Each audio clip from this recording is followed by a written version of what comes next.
PM speech at the inauguration of World Congress on Disaster Mitigation.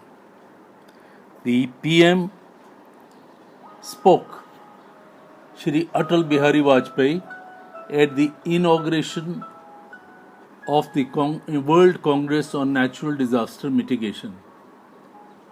Deputy Chairman Shri K.C. Pant, Union Minister of Agriculture Shri Rajnath Singh, Minister of State for Urban Development Shri Bandaru Dattatreya, and Lieutenant Governor of Delhi Shri Bijay Kapoor were also among the present. Following is the text of the Prime Minister's speech. I am pleased to be with you on this Congress on the Natural Disaster Mitigation. I congratulate the Institute of Engineers and the World Federation of Engineering Organization for having organized this event in our country. We are making this meeting in the shadow of a major earthquake in Iran. It took a huge toll of human lives, besides resulting in a colossal loss of property.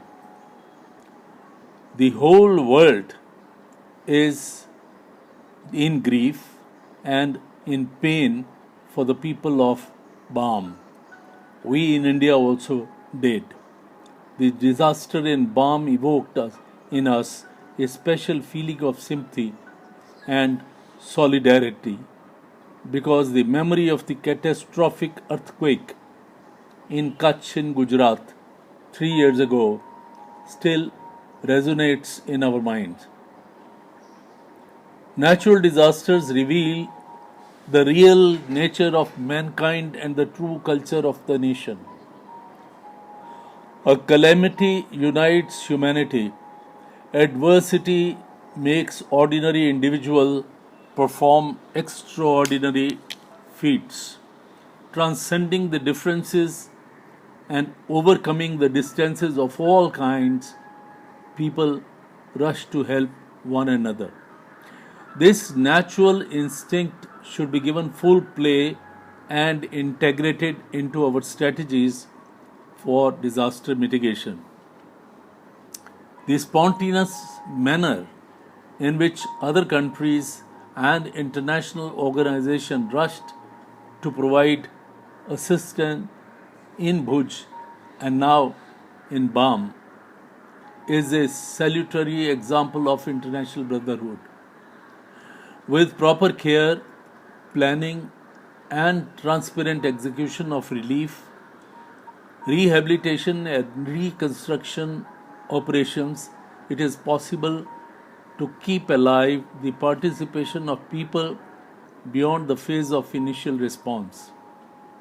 This is borne out by our experience in dealing with the Gujarat earthquake. I congratulate the people and the government of Gujarat for having implemented the task of rehabilitation and reconstruction in an exemplary manner. Together with the central government, this spirit of partnership has produced heartening results. By way of illustration, I would like to share my own recent experience. I've been to Bhuj soon after the earthquake, and I went there again last month. Today, Kutch reveals few traces of the devastation it suffered 3 years ago. The contrast is perhaps best demonstrated by the district hospital, which had been razed to the ground by the earthquake. Today, on the same spot stands a magnificent multi-speciality hospital which has been built with small contributions from tens of thousands of ordinary people. Friends, the history of mankind is in many ways the history of man's struggle against the natural calamities. Many may not have succeeded fully in this struggle, but neither has he lost it, nor has he given up trying. Nations have employed the ever growing knowledge of science and technology to achieve greater efficiency and reliability in their endeavors at disaster mitigation. However, no single country produces all the knowledge necessary to deal with such adversities. Natural disasters obey no political boundaries, nor do they have any social, economic, or geographical considerations. Nations have to cooperate and learn from each other to constantly improve the art of this management, the state of this art. If there is one area where there cannot be ever barriers to international cooperation, it is disaster management. I therefore commend this Congress to expanding the global knowledge network in this critical field.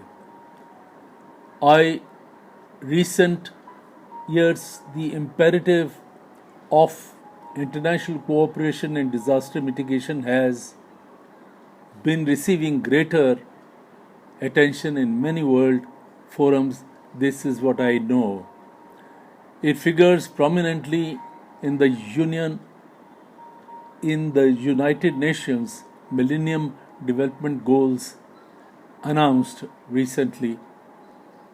The World Summit on Sustainable Development at the Johannesburg in 2002 also emphasized it. The focus on disaster management has emerged from concern about the adverse impact of natural disasters have on development.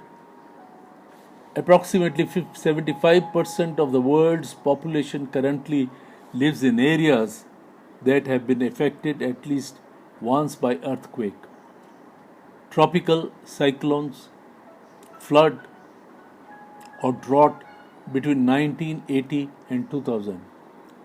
Annual economic losses associated with natural disasters are steadily growing. The developed countries accounted for the bulk of these economic losses, but it was the developing countries that bore the brunt in terms of lives and livelihoods lost or affected. Within the developing countries, it is the poor more than the rich who suffer the most.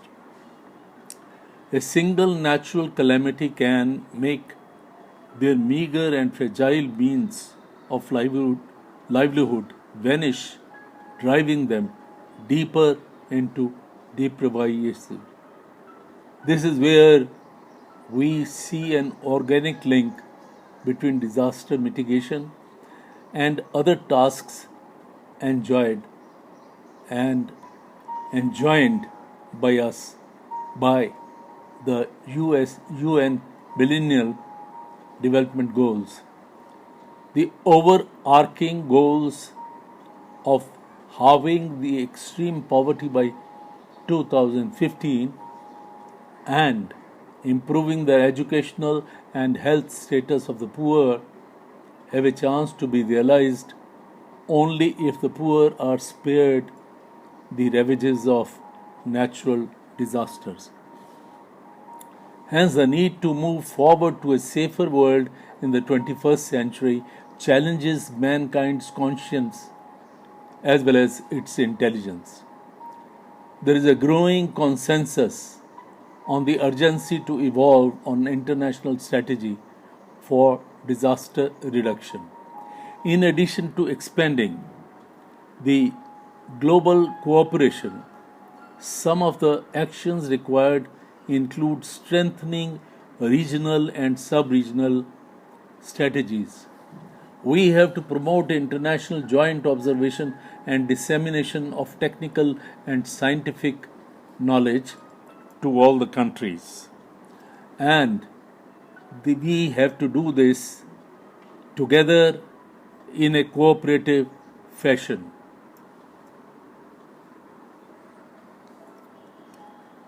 India has been active in all these efforts. We are ever ready to do more. My government looks at disaster management as an important component of national development. We believe that flawed, inappropriate, and unbalanced development is in itself responsible for contributing to disaster risk, while humanitarian action to mitigate the disaster impact continues to be vitally important. A critical challenge facing the international community is to reduce the disaster risk by adopting modes of development that lead to its sustainable reduction. Over the past couple of years, we in India have brought about a paradigm shift in our approach to disaster management. This new approach emanates from the premise that while there can be no absolute control over hazards, disasters are preventable. Even when they do occur, we can reduce the loss of lives and assets with appropriate mitigation and preparedness measures. Our new policy therefore stipulates that mitigation has to be built into development process itself. Guidelines have been issued that wherever there is a shelf of projects, those that address mitigation will be given a priority. Similarly, projects in vulnerable areas will have disaster mitigation as an essential term of reference. For the first time in the history of 5-year plans, the 10th plan document has a separate chapter on disaster mitigation. We have two projects on the anvil: the National Earthquake Mitigation Project and the National Cyclone Mitigation Project. We propose to launch these projects in the next financial year.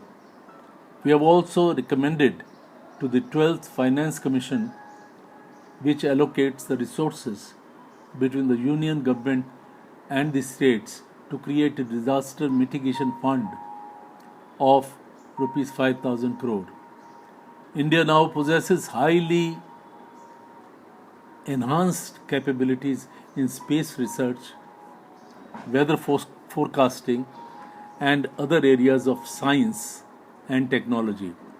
India is one of the select groups of countries which have developed a state-of-the-art meteorological system capable of forecasting weather patterns 20 to 25 days in advance. This helps farmers in having a greater flexibility in agricultural practices. Institutional arrangements are the heart of any disaster management. We propose to set up a National Emergency Management Authority of handling emergencies disasters with a holistic cross-sectoral approach. Similar authorities will be established by the states. Experience all over the world has underscored community involvement to be a key requirement in the success of any disaster management strategy. This is because communities are almost always the first responders.